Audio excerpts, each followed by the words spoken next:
Good morning. आज के current affair में सबसे पहले हैं वह फोटो जो खुद खबर के अंदर है। तो ये आपको एक ट्रेन के डिब्बे की फोटो दिख रही होगी। तो ये क्या है और ये खबर के अंदर क्यों है वो देख लेते हैं हम। तो ये ये तस्वीर मध्य प्रदेश के इंदौर से ओंकारेश्वर के बीच चलने वाले, यानी कि मध्य प्रदेश के एमपी के अंदर इंदौर से ओंकारेश्वर के बीच चलने वाली मीटर गेज ट्रेन है। कौन सी ट्रेन है? Metre gauge. जो मीटर गेज ट्रेन होती है, ठीक है, उसके ऐसे ये पटरी होती है, उनके अंदर जो बीच का जो डिफरेंस होता है वो क्या होता है? कम होता है।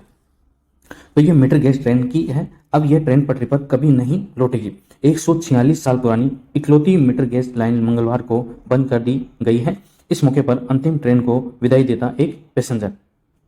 तो ये मीटर गेज है, ठीक है। ठीक है, एक ब्रॉड गेज होती है, ब्रॉड गेज होती है, ठीक है, एक मीटर गेज होती है और एक होती है नैरो गेज। ये तीन टाइप की पटरियां होती हैं, आपको ध्यान रखना, ठीक है। तो इकलौती ट्रेन है ये मीटर गेज की, जो कि 146 साल पुरानी है। और ये कहाँ से कहाँ के बीच में चलती है? तो ये मध्य प्रदेश के इंदौर से ओंकारेश्वर के बीच चलने वाली ट्रेन थी। तो ये आपको ध्यान रखना है। आपसे पूछा जा सकता है कि हाल ही के अंदर किस 146 साल पुरानी इकलौती मीटर गेज लाइन को मंगलवार को बंद कर दिया गया है, ठीक है। तो वह कहाँ की है? एक तो मध्य प्रदेश की ट्रेन है और वो किन दो स्थानों के बीच में चलती थी? तो वो इंदौर और ओंकारेश्वर के बीच चलने वाली ट्रेन थी। आई होप आपको ये याद हो गया होगा। नेक्स्ट है, जैसे कि हम डेली पढ़ते हैं कि आज के दिन इतिहास में क्या हुआ था। तो आज के दिन इतिहास में क्या हुआ था? वैसे आज डेट क्या है? तो आज है 1 फरवरी 2023। तो आज बजट भी आने वाला है, ठीक है, देश का बजट आने वाला है। और बजट पेश कौन करेगा? तो निर्मला सीतारमण करेगी।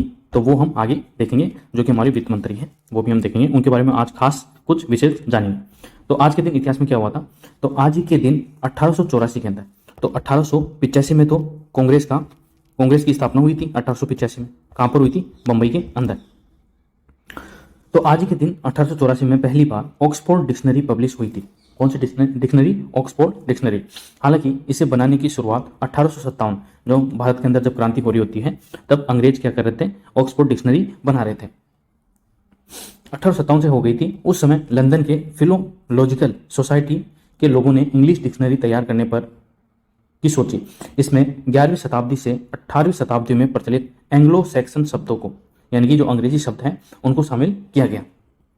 मतलब भारत में जहां 1857 की क्रांति हो रही थी, वहीं अंग्रेज सोचे कि क्यों ना हम 11वीं शताब्दी से लेकर 18वीं शताब्दी तक के जो एंग्लो सैक्सन जो शब्द हैं, इंग्लिश के जो शब्द हैं, उनको शामिल करके एक डिक्शनरी बनाई जाए। उस वक्त इसे 4 वॉल्यूम में तैयार किया गया था। कितने वॉल्यूम में? 4 वॉल्यूम में तैयार किया गया था। इसमें 400 से ज्यादा शब्द शामिल किए गए। ऑक्सफोर्ड डिक्शनरी को तैयार करने में हजारों लोगों का योगदान रहा, लेकिन इनमें सर जेम्स ऑगस्टन, हेनरी मरे और डॉक्टर विलियम चेस्टर माइनर का नाम अहम है, ठीक है। एग्जाम में पूछा नहीं जाएगा, बस एक फन फैक्ट के लिए आप याद रख सकते हैं कि किसी के सामने अगर डींगे हाँकना हो तो आप बोल सकते हैं कि डिक्शनरी कब बनी थी। तो उसको पता नहीं होगा, लेकिन ये आपको पता होगा क्योंकि आप मेरी क्लास देख रहे हैं, आप वेस्ट प्लस अफेयर्स की क्लास देख रहे हैं। हेनरी मरे डिक्शनरी के लेखक थे। वहीं अमेरिकी surgeon doctor William Chester minor ने ऑक्सफोर्ड डिक्शनरी को 10,000 से ज्यादा शब्द दिए, इसलिए उनका नाम अहम है। पब्लिश होने के 40 साल बाद डिक्शनरी को 1928 में पूरी तरह से तैयार कर लिया गया। इस डिक्शनरी में 4 लाख से ज्यादा शब्द शामिल किए गए और इसे 10 वॉल्यूम में तैयार किया गया। ऑक्सफोर्ड डिक्शनरी के 20 वॉल्यूम मौजूद हैं, इसमें 6 करोड़ शब्द मौजूद हैं। तो आपको ऐसे ही फन फैक्ट के बारे में फन फैक्ट के लिए याद रखना है। नेक्स्ट है, तो यह है हलवा सेरेमनी, क्योंकि आज बजट आने वाला है और बजट आने से पहले हलवा सेरेमनी होती है। तो ये है हमारी वित्त मंत्री निर्मला सीतारमण। इनका भी एक इतिहास रहा है। ये अपना 5वां बजट पेश करने जा रही है। कौन सा बजट? 5th। तो अगर आपसे पूछा जाए कि हाल ही में निर्मला सीतारमण ने, जो हमारी वित्त मंत्री हैं, उन्होंने अपने कार्यकाल का कौन सा बजट पेश किया है? तो वो किया है 5वां बजट। और ये इकलौती वित्त मंत्री हैं जो इनके पास स्वायत्त प्रभार है। तो ये हलवा सेरेमनी होती है, तो ये आपको ध्यान रखना है। तो इनका इतिहास देख लेते हैं। वैसे आज बजट पेश होने वाला है, हुआ नहीं है, तो आज बजट पेश हो जाएगा तो कल न्यूज़ में आ जाएगा, ठीक है। तो कल आपको मैं बजट के ऊपर कुछ स्पेशल टिप्स और एग्जाम में कौन कौन से क्वेश्चन बजट से बनते हैं वो भी आपको मैं करा दूंगा, ठीक है। तो चलिए इनका इतिहास देखते हैं निर्मला सीतारमण जी का। तो जब नोटबंदी कब होती है, 2016 के अंदर होती है, ठीक है, 8 बजे से। तो ये तो एक भारत के लिए त्रासदी से कम नहीं थी। तो क्रीम कलर सौम्यता, शांति और शुद्धता का प्रतीक है। 10 का नोट क्रीम कलर से शुरू होकर कत्थई रंग का होता है। और उन्होंने, निर्मला सीतारमण जो हमारे वित्त मंत्री हैं, उन्होंने 10 के नोट के कलर के जैसी साड़ी पहनी, ठीक है। उसके बाद 20 का नोट, तो 20 का नोट 2019 में 20 रुपए का नया नोट हरे धानी रंग में जारी। इस नोट के पीछे एलोरा की गुफाएं बनी हैं। कौन सी एलोरा की गुफा? तो आपसे एग्जाम में काफी बार पूछा जाता है और पूछा भी गया है कि जो 20 का जो नया नोट है, ठीक है, उसके पीछे किसका चित्र बना हुआ है, ठीक है, तो वो एलोरा की गुफाओं का चित्र बना है। हरा रंग प्रकृति और प्रगति का प्रतीक है। तो निर्मला सीतारमण जी ने भी ये इस कलर की साड़ी पहनी। तो काफी मजे तो यही लूट रहे हैं अपन, तो बस इनके महंगाई, इनके द्वारा बढ़ाई गई महंगाई के मारे हैं। फिर जब 50 का नोट आया, यह है 50 का नोट, नया नोट, फिर निर्मला सीतारमण जी ने 50 के नए नोट के कलर की साड़ी पहनी। अगस्त 2017 में आया 50 रुपए का नया नोट, नीले रंग का है, जो गंभीरता, वफादारी और आजादी का प्रतीक है। फिर दूसरा नोट आता है 100 का। तो 100 का नोट है, उस कलर की साड़ी पहनी हमारी वित्त मंत्री ने। हल्के बैंगनी रंग के 100 रुपए का नया नोट 2018 के अंदर आया। यह रंग आध्यात्मिकता, मासूमियत को दर्शाता है। मतलब जैसा नोट वैसा भेष, ठीक है। लोग तो कहते हैं कि जैसा देश वैसा भेष, लेकिन हमारी जो वित्त मंत्री हैं वो कहती हैं कि जैसा नोट वैसा भेष। फिर आता है हमारे 200 रुपए का नोट। 200 का नया नोट 2017 में नारंगी रंग में आया। यह रंग ऊर्जा और उम्मीद का प्रतीक है। तो हमारी वित्त मंत्री ने भी इसी कलर की साड़ी पहनी। फिर आता है हमारे 500 का नोट, ठीक है। तो आप मुझे कमेंट बॉक्स में बताइए कि 500 के नोट के पीछे किसका चित्र बना हुआ है। 500 रुपए का स्टोन ग्रे कलर का नोट 2016 में आया था, ठीक है, नोटबंदी के बाद। काले सफेद रंग से मिलकर बने रंग निष्पक्ष और संतुलन को बताता है। तो हमारी मंत्री ने भी यही कपड़े पहने। तो सही मायने में अगर कोई मौज लूट रहा है कलरों के, ठीक है, तो वो हमारी वित्त मंत्री ही लूट रही है। बाकी आम आदमी तो परेशान रहा ही है नोटबंदी के बाद से।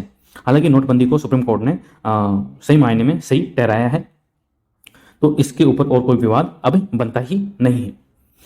फिर आता है 2000 रुपए का नोट, पिंक नोट, जिसके ऊपर काफी चर्चा भी हुई, विवाद भी हुआ कि इसके अंदर चिप लगी हुई है, ठीक है। तो गवर्नमेंट के पास अगर आप नोट स्टोर करोगे तो गवर्नमेंट के पास इसकी सूचना चली जाएगी।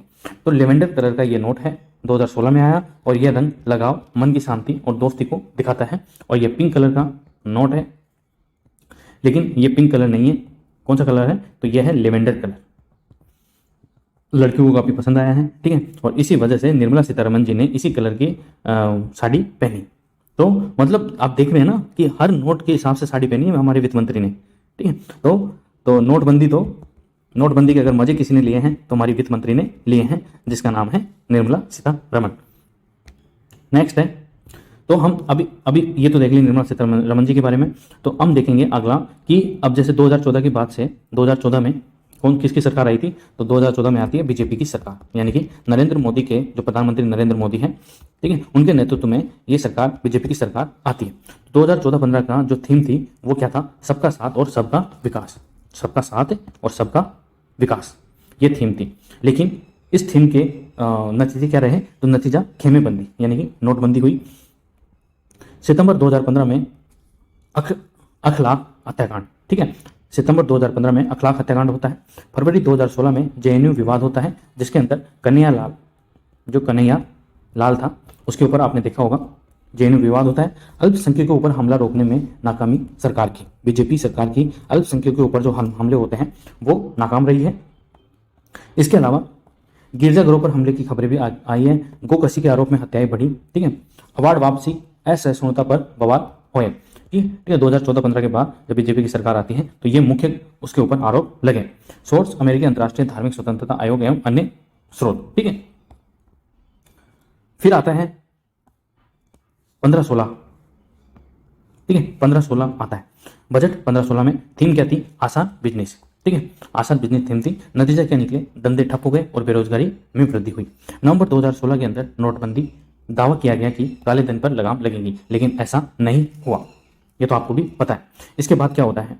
इसके बाद नोटबंदी के शुरुआती 4 महीनों में 15 लाख लोग बेरोजगार हुए। कितने? 15 लाख लोग, मतलब उनके पास खाने के लिए दाने तक मोहताज हो गए थे वो, आपने देखा भी होगा लॉकडाउन के अंदर। और नोटबंदी के बाद देश की अर्थव्यवस्था को 1.5 लाख करोड़ रुपए का नुकसान हुआ। नोटबंदी के बाद की तिमाही में मैन्युफैक्चरिंग, यानी कि जो निर्माण है, जो निर्माण ग्रोथ है, मैन्युफैक्चरिंग ग्रोथ है, ठीक है, वो 12.5% यानी कि 12.7% से 5.3% पर आ गई थी, क्योंकि जो धंधे हैं, ठीक है, जो मैन्युफैक्चरिंग इकाइयां हैं वो बंद हो गई थी। छोटे उद्योगों और दुकानदारों को भारी नुकसान और उत्पादन घटा। काले धन को लेकर स्पष्ट आंकड़ा नहीं आया सामने, हालांकि आरबीआई ने कहा था कि 99% पुराने नोट उसके पास पहुंच चुके हैं। जब 99% पहुंच चुके हैं तो फिर काला धन तो आया ही नहीं, ठीक है, तो काला धन था ही नहीं तो आएगा कहां से। देश में डिजिटल लेन देन बढ़ा, इससे नोटबंदी की उपलब्धि माना गया। तो ये कहीं ना कहीं नोटबंदी को मतलब एक आधार देने के लिए ये कहा गया कि जो ऑनलाइन लेन देन है वो डिजिटल जो लेन देन है वो बढ़ा है नोटबंदी के माध्यम से। तो ऐसा तो नहीं है, ठीक है। फिर ये तो 15-16 हो गया। फिर 16-17, जब 16-17 का बजट आता है तो इसकी थीम थी किसान कल्याण, मतलब किसानों की जो आय है वो 2022 तक दोगुना करने का इसके अंदर प्रण लिया गया था। लेकिन नतीजा क्या निकला, किसान परेशान हुए। खेती में बड़े सुधार के लिए सरकार रिफॉर्म की दिशा में आगे बढ़ी। 2016-17 में एग्रीकल्चर ग्रोथ यानी कि जो कृषि की ग्रोथ थी, ठीक है, कृषि वृद्धि थी, वो 6.3% थी, जो कि 2018-19 में घटकर 2.9% रह गई। तो ये कहीं ना कहीं इस सरकार की नाकामी को दर्शाता है। काफी मंथन के बाद 3 कृषि कानून लाए गए। किसानों ने इस कानून का भारी विरोध किया, हिंसक प्रदर्शन भी हुए। आपने दिल्ली बॉर्डर पर देखा होगा किसानों का प्रदर्शन। आखिरकार तीनों कृषि कानून वापस लेने पड़े। सोर्स क्या है, इकोनॉमिक सर्वे 2018-19 PRS, ठीक है। अब इसके बाद ये 16-17 का था। अब 16-17 के बाद आता है 17-18 का बजट। यहाँ की थीम क्या थी, तो जो 2017-18 का जो बजट था उसकी थीम थी डिजिटल इंडिया। क्या था, डिजिटल इंडिया। नतीजा क्या निकला, कुछ फायदा कुछ नुकसान। हालांकि डिजिटल इंडिया से कुछ फायदा हुआ तो कुछ नुकसान भी हुआ। मतलब ये है कि सरकार ने जो लक्ष्य निर्धारित किए वो पूरे कर ही नहीं सके अपने कार्यकाल के अंदर, मतलब अभी तक। उसके बाद कोविड काल में अस्पताल, जांच और स्ट्रक्चरल रिफॉर्म्स की पोल खुल गई। शिक्षा, रोजगार, एमएसएमई, हमने कल देखा था एमएसएमई का योगदान कितना है। भारत के निर्यात में 48% है, जबकि रोजगार में 30% है। की रफ्तार लगभग ठप पड़ गई। हालांकि इस दौरान डिजिटल इकोनॉमी की दिशा में अच्छी रफ्तार देखी जाती है, लेकिन केवल डिजिटल इकोनॉमी से ही तो देश चलता है नहीं, ठीक है, वो तो मैन्युफैक्चरिंग और निर्यात से चलता है। इंफ्रास्ट्रक्चर और स्ट्रक्चरल रिफॉर्म्स का पूरी तरह से फायदा नहीं मिला, तो ये भी जो सोचा था वो नहीं हुआ 2017-18 के बजट में भी। फिर 2018-19 का बजट आता है। इसके अंदर जो थीम रखी गई वो थी आयुष्मान भारत, ठीक है, आयुष्मान भारत। नतीजा, कोरोना से कह रहा था राष्ट्र। अब कोरोना काल आ जाता है, तो कोरोना काल के बाद 11 करोड़ की आबादी वाले बिहार में सिर्फ 19 लोगों को आयुष्मान भारत के तहत कोरोना का इलाज मिला जून 2021 तक। ये जून 2021 तक के आंकड़े हैं, 2018-19 की बजट के बाद, ठीक है। 11 करोड़ की आबादी है बिहार की, ठीक है, और उसके अंदर आयुष्मान भारत का इलाज केवल कितने लोगों को मिला, केवल 19 लोगों को मिला, जो कहीं ना कहीं इस योजना की विफलता को दर्शाता है। इस दौरान देश भर में ये योजना नाकाफी साबित हुई। सोर्स क्या है इसका, ठीक है, तो राष्ट्रीय स्वास्थ्य प्राधिकरण इसका सोर्स है। फिर आता है हमारा अगला बजट यानी कि 2019-20। 2019-20 के अंदर जो थीम रखी गई वो थी मजबूत नागरिक, यानी कि देश का जो नागरिक है वो मजबूत बने इकोनॉमी अर्थव्यवस्था की तरफ से, और अपनी जो संपत्ति है उसको उसमें वृद्धि करे। नतीजा क्या निकला, आम आदमी का जो कर्ज है वो दोगुना हो गया। कैसे, देखते हैं। 2018 के मुकाबले 2021 में आम आदमी का जो कर्ज है वो 2x यानी कि 2 गुना हो गया। जनवरी 2020 से जून 2021 के बीच उद्योगपति गौतम अडानी की संपत्ति 7 गुना बढ़ी और 2022 आते आते वह देश के सबसे अमीर शख्स बन गए और दुनिया के सेकंड नंबर के ये अमीर बन गए थे। हिंडनबर्ग की जो रिपोर्ट आई है अभी 2-3 दिन पहले, ठीक है, उसकी वजह से इनकी जो संपत्ति है काफ़ी 4 लाख करोड़ का इनको नुकसान हुआ है। उसकी वजह से ये दुनिया के अंदर 7वें नंबर पर सबसे अमीर व्यक्तियों की सूची के अंदर शामिल हो गए। जो पहले दूसरे नंबर पे थे वो अभी कितने नंबर पे चले गए, 7वें नंबर पे। और इनके ऊपर हिंडनबर्ग जो रिपोर्ट है उन्होंने आरोप लगाया है कि इन्होंने बैंकों से क्या किया है, धोखाधड़ी की है। हालांकि अडानी ग्रुप ने इसे नकार दिया है। फिर वही प्रति व्यक्ति आय 2019-20 में 94,270 रुपये से घटकर 2020-21 में 85,110 रुपये रह गए, यानी कि कमी हो गई। अमीर और अमीर बने और गरीबों की तो गरीबी बढ़ ही गई। रिसर्च जो सोर्स है वो SBI रिसर्च रिपोर्ट एवं अन्य।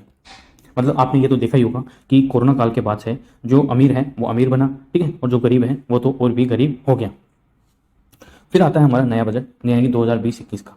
इसमें जो थीम है वो क्या रखी गई, महत्वाकांक्षी भारत। नतीजा क्या निकला, सपने बिखर गए लोगों के। जो आम आदमी है, जो आम आदमी था, उसके सपने क्या हुए, बिखर गए। कैसे बिखरे, आइए देखते हैं। सरकारी आंकड़ों के मुताबिक कोविड में लगभग 5 लाख लोग मरे। कितने मरे, 5 लाख लोग मरे कोविड के अंदर। WHO के मुताबिक देश में 47 लाख लोग कोविड से मरे, जबकि WHO जो वर्ल्ड हेल्थ ऑर्गेनाइजेशन है उसके अनुसार कितने लोग मरे, 47 लाख लोग मरे। तो कहीं ना कहीं 47 लाख तो नहीं मानते हैं, लेकिन 40 लाख कोविड से मरे देश के अंदर, 40 लाख, जबकि सरकारी आंकड़े कितने हैं, 5 लाख। ये तो वो है जो जिनकी जांच हो चुकी और रिपोर्ट आ चुकी थी, ठीक है। कई ऐसे लोग भी थे जो दूर दराज में कोरोना से मर चुके और किसी को पता ही नहीं चला। कोविड के दौरान सामाजिक ताना बाना बुरी तरह से प्रभावित हुआ। आर्थिक विकास पूरी तरह से ठप हो गया, सोच WHO, आरोग्य सेतु और स्वास्थ्य मंत्रालय। नेक्स्ट क्या आता है, फिर नेक्स्ट आता है हमारा 2021-22 का बजट। कौन सा आता है, 2021-22 का बजट। इसकी थीम थी हेल्थ केयर, मतलब जो स्वास्थ्य है उसके ऊपर बजट के अंदर काफी ध्यान दिया गया है। नतीजा क्या निकला, कोविड प्रूफ भारत। कोविड के बाद देश की हेल्थ केयर सर्विस पहले से बेहतर हुई। स्वास्थ्य बजट 94,452 करोड़ से बढ़ाकर कितना कर दिया, 2,23,846 करोड़ रुपए हुआ। मतलब एक साथ कितना हो गया, डबल हो गया। देश ने कोविड वैक्सीन लगवाने में रिकॉर्ड कायम किया, मतलब कुछ ही समय में जो देश के नागरिक हैं उन्होंने सारे वैक्सीन, दोनों वैक्सीन टीके लगवा लिए। सोर्स क्या है, PIB और अन्य स्रोत। अब आता है हमारा 2022-23 का जो बजट है वो, क्योंकि अब जो बजट आने वाला है, जो आज जो बजट आएगा वो 2023 और 24 का आएगा, ठीक है। तो इसकी थीम रखी गई थी 2022-23 की आत्मनिर्भर भारत। नतीजा रिकॉर्ड व्यापार घाटा, मतलब आत्मनिर्भर भारत रखा गया और घाटा हुआ देश को। व्यापार घाटा रिकॉर्ड स्तर पर पहुंच गया। 2021 में देश का व्यापार घाटा 69.38 अरब डॉलर था। कितना था, 69.38 अरब डॉलर। ये जो फैक्ट है ये आपसे पूछा जा सकता है, तो ये आंकड़े आपको ध्यान रखने हैं। 2022 में बढ़कर 101.02 अरब डॉलर का हुआ। व्यापार घाटे ने पहली बार 100 अरब डॉलर के आंकड़े को छुआ। तो कहीं ना कहीं ये बीजेपी सरकार की नाकामी साबित करती है, ठीक है। और सोर्स क्या है, वाणिज्य मंत्रालय एवं अन्य स्रोत। अब जो बजट आएगा वो 2023-24 का आएगा, आज जो आने वाला है, तो उसके बारे में मैं कल आपको पढ़ाऊंगा। तो नेक्स्ट है, अभी आपने देखा होगा कि कोटा के अंदर जो स्टूडेंट है उन्होंने काफी आत्महत्याएं की है, ठीक है। तो आत्महत्या क्यों बढ़ रही है, क्योंकि जो अपेक्षाएं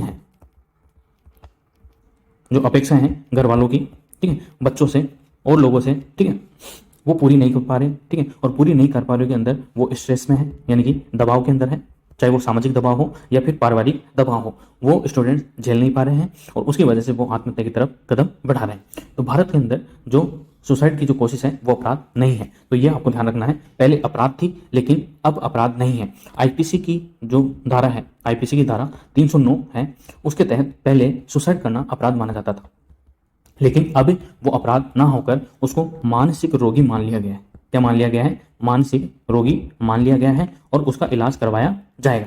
आईपीसी की धारा 309 के तहत आत्महत्या की कोशिश को अपराध माना जाता था, लेकिन अब ऐसे लोगों को मानसिक रोगी मानकर इलाज कराया जाता है। सोर्स क्या है, international journal of law and psychiatry. तो ये आपको ध्यान रखना है। अब हम ये भी देख लेते हैं कि कौन लोग ज्यादा सुसाइड करते हैं। तो जैसा कि इसके अंदर, इस ग्राफ के अंदर जो पाई चार्ट है, इसको पाई चार्ट कहा जाता है। ये पाई चार्ट है। इस पाई चार्ट के अंदर सबसे ज्यादा जो आत्महत्या करते हैं वो कौन करते हैं, वो करते हैं दिहाड़ी मजदूर, यानी कि जो डेली कमाते हैं और डेली खाते हैं, वो सर्वाधिक आत्महत्या करते हैं। उनकी आत्महत्या की जो रेट है, प्रतिशत है, वो 25.6% है। दूसरे नंबर पे जो आते हैं वो कौन है, वो है हमारे अन्य व्यक्ति, ठीक है, तो इनको नहीं गिनते हैं। तो हाउसवाइफ, यानी कि जो हाउसवाइफ होती है, पत्नी होती है, ठीक है, जो घर के काम करती है, वो दूसरे नंबर पे आती है। तीसरे नंबर पे जो है, जो खुद का काम करते हैं, यानी कि उनका स्वयं का जो बिजनेस है, वो आत्महत्या करते हैं, ठीक है। जैसे सारा वाले जो भाई साहब थे, उन्होंने आत्महत्या कर ली थी। फिर है तीसरे नंबर पे जो आते हैं वो होते हैं प्रोफेशनल, जो व्हाइट कॉलर जॉब वाले जो व्यक्ति होते हैं, वो लोग आत्महत्या करते हैं। चौथे नंबर पे जो आते हैं वो होते हैं बेरोजगार, यानी कि आप और हम जैसे जो बेरोजगार हैं वो लोग आत्महत्या करते हैं। 8.4% उनकी आत्महत्या की जो दर है वो है। फिर स्टूडेंट यानी कि जो विद्यार्थी है वो आत्महत्या करते हैं, नेक्स्ट 8%। फिर किसान करते हैं 6.6%। और जो रिटायर्ड पर्सन होते हैं 60 साल के बाद, 60 वर्षों के बाद जो व्यक्ति रिटायर्ड हो जाता है अपनी नौकरी से, वो लोग भी आत्महत्या करते हैं, जिनका आंकड़ा लगभग 1% के बराबर है। तो उनके आत्महत्या करने का कारण क्या है? क्योंकि वो समाज से टूट जाते हैं और समाज में उनको वो आदर भाव नहीं मिलता है जब वो अपनी सर्विस कर रहे होते हैं। स्टूडेंट को स्ट्रेस होता है पढ़ाई का, ठीक है, सामाजिक और पारिवारिक प्रेशर होता है। बेरोजगार को बेरोजगारी का स्ट्रेस होता है, ठीक है। प्रोफेशनल्स को काफ़ी खुद का काम करने वालों को बिजनेस के अंदर लॉस माना जा सकता है। हाउस वाइफ को वो सम्मान नहीं मिलता है जो एक वर्किंग वूमन को मिलता है, तो वो भी सम्मान चाहती है, ठीक है। तो अगर आपके घर में मम्मी है या आपकी वाइफ है तो उसको सम्मान जरूर दें, क्योंकि वो घर का काम संभालती है, इसीलिए आप बाहर जाकर कोई काम कर सकते हैं। दिहाड़ी मजदूर, तो ये डेली कमाने वाले खाने वाले हैं, तो इनकी आत्महत्या की जो दर है वो सर्वाधिक है, तो ये आपको ध्यान रखना है। एग्जाम के अंदर आपसे पूछा जा सकता है, और अगर आप जब कोई भी मेंस का एग्जाम लिखते हो तो उसके अंदर इन आंकड़ों का आपको ध्यान रखना है ताकि आपका उत्तर अच्छा सा बन सके। आई होप आपको ये समझ में आया होगा। तो नेक्स्ट है, अब जैसा कि आज बजट आने वाले हैं तो उसके अंदर कुछ शब्द होते हैं जिनका मतलब अपन को जानना चाहिए, ठीक है। फिर चाहे आप आम आदमी हो या फिर किसी एग्जाम की तैयारी करने वाले हो, तो आप इन शब्दों का मतलब आपको पता होना चाहिए। बजट एस्टिमेट, तो बजट एस्टिमेट का मतलब क्या होता है? आने वाले वित्त वर्ष में सरकार जो कमाई और खर्च का अनुमान बताती है उसे बजट एस्टिमेट कहते हैं। मतलब जैसे कि अब 2023 और 24 का बजट आएगा आज, ठीक है, तो इस वर्ष का जो एस्टिमेट होगा खर्च का और जो कमाई का, उसी को बजट एस्टिमेट कहा जाता है। फिर है रिवाइज एस्टिमेट। रिवाइज एस्टिमेट का मतलब होता है बजट में लगाए गए अनुमान को 6 महीने बाद हुए वास्तविक खर्च को देखते हुए संशोधित किया जाता है। यानी कि जैसे मान लो बजट में अनुमान लगाया था कि 10 रुपये खर्च होंगे, ठीक है, लेकिन अब 6 महीने बाद खर्च हो रहे हैं कितने? 20 रुपये, ठीक है, तो उसी अनुमान को क्या कहते हैं? रिवाइज एस्टिमेट कहा जाता है। नेक्स्ट है फिस्कल डेफिसिट। फिस्कल डेफिसिट क्या होता है? सरकार की कमाई कम और खर्च ज्यादा, इस अंतर को फिस्कल डेफिसिट कहा जाता है। इसी को बजट घाटा भी कहते हैं। बजट घाटा भी कहा जाता है। फिस्कल डेफिसिट मतलब सरकार की कमाई तो कम है और खर्च ज्यादा है, तो इसी अंतर को फिस्कल डेफिसिट कहा जाता है। नेक्स्ट है फिस्कल सरप्लस। फिस्कल सरप्लस का मतलब है कि सरकार की कमाई तो ज्यादा है और खर्च है कम, तो यानी सरकार फायदे में है, तो उसको फिस्कल सरप्लस कहते हैं। मतलब फिस्कल डेफिसिट का उल्टा क्या होता है? फिस्कल सरप्लस होता है। नेक्स्ट है रेवेन्यू डेफिसिट। तो रेवेन्यू डेफिसिट क्या होता है? सरकार ने कमाई का जो टारगेट सेट किया था लेकिन उतनी कमाई नहीं हुई, तो उसे रेवेन्यू डेफिसिट कहते हैं। जैसे मान लो आप कोई काम करते हैं, ठीक है, या आप पढ़ाई करते हैं या कोई काम करते हैं। अगर आप पढ़ाई करते हैं तो आपने आज सोचा कि आज मुझे 2 चैप्टर कंप्लीट करने हैं और हुआ 1 चैप्टर, तो उसी को रेवेन्यू डेफिसिट कहा जाता है। और अगर आप काम करने वाले हैं, वर्किंग है, तो अगर आप 100 रुपये कमाना चाहते हैं और आप कमाएं सिर्फ 50, तो उसको रेवेन्यू डेफिसिट कहा जाता है। तो ये आपको ध्यान रखना है बजट के कुछ इंपॉर्टेंट शब्द। नेक्स्ट है ट्रांसजेंडर कौन है? ट्रांसजेंडर कौन है? तो ट्रांसजेंडर जिनकी जेंडर आइडेंटिटी उनकी जन्म के समय की बायोलॉजिकल आइडेंटिटी यानी सेक्स से मैच नहीं करती। उदाहरण के स्वरूप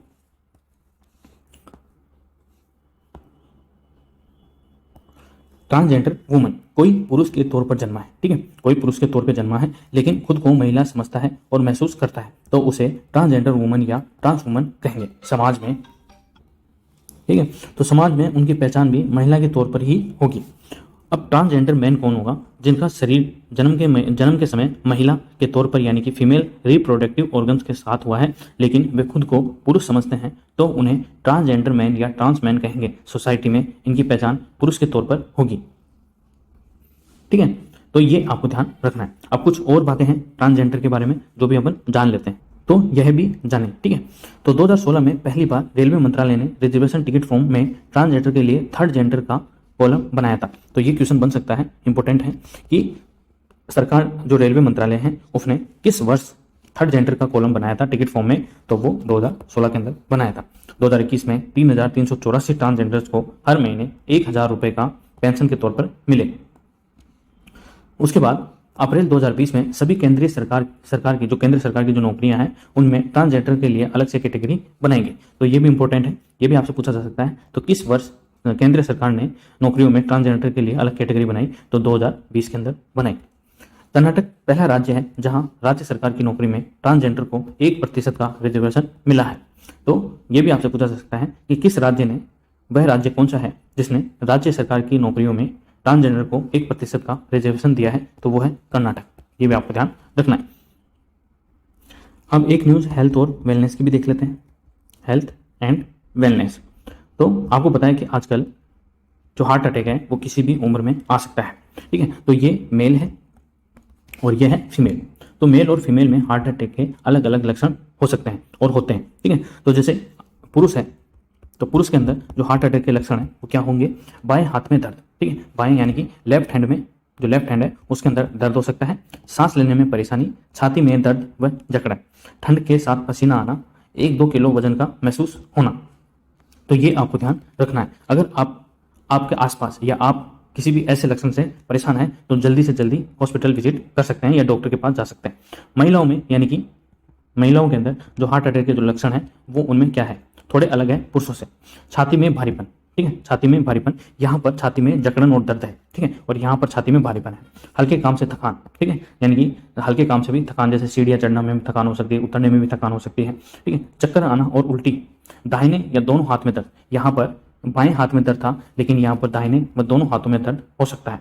कंधे, पीठ, जबड़े और गले में दर्द, तो भी आप हार्ट अटैक के लक्षण से पीड़ित हैं। तो आप जल्दी से विजिट कर सकते हैं डॉक्टर से और अपनी जान बचा सकते हैं।